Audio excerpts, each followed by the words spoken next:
আসসালামু আলাইকুম আপুরা, সবাই কেমন আছেন?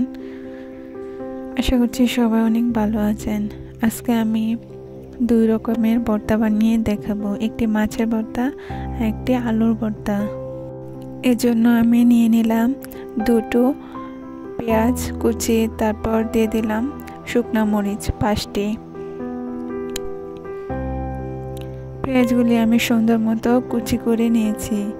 অল্প সয়াবিন তেল দিয়ে আমি পেঁয়াজ আর মরিচগুলো সুন্দর মতো ভেজে নেব।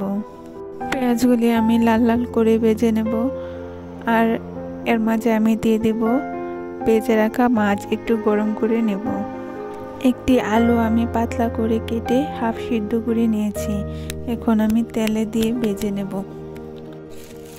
এদিকে মরিচগুলো ভাজা হয়ে গেছে, পেঁয়াজগুলোও ভাজা হয়ে গেছে, আমি এগুলো এখন তুলে নেব। তারপর আলুগুলো আমি সুন্দর মতো ভেজে নেব। যেহেতু আগে হাফ সিদ্ধ, সেজন্য বেশি সময় লাগবে না, শুধু তেল দিয়ে আমি হালকা নেড়ে চেড়ে ভেজে নেব। আলুটা ভেজে নিলে খুব ভালো লাগে খেতে।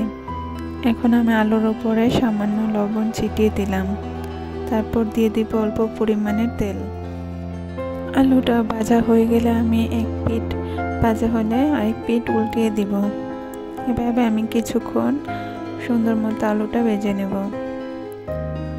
সামান্য পরিমাণে তেল দিয়ে দিলাম।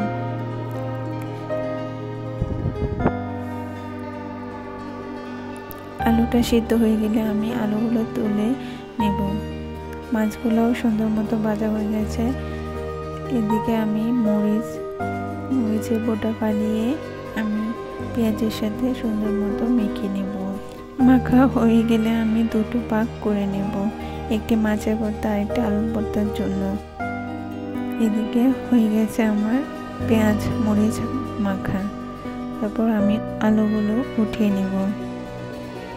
আলুগুলো উঠিয়ে নিয়ে আমি আলুর ভর্তাটা আর মাছের ভর্তাটা সুন্দর মতো বানিয়ে নেব। ভিডিওটি ভালো লাগলে অবশ্যই লাইক, কমেন্ট ও শেয়ার করে দিবেন, আর যারা চ্যানেলে নতুন তারা অবশ্যই সাবস্ক্রাইব করে দিবেন।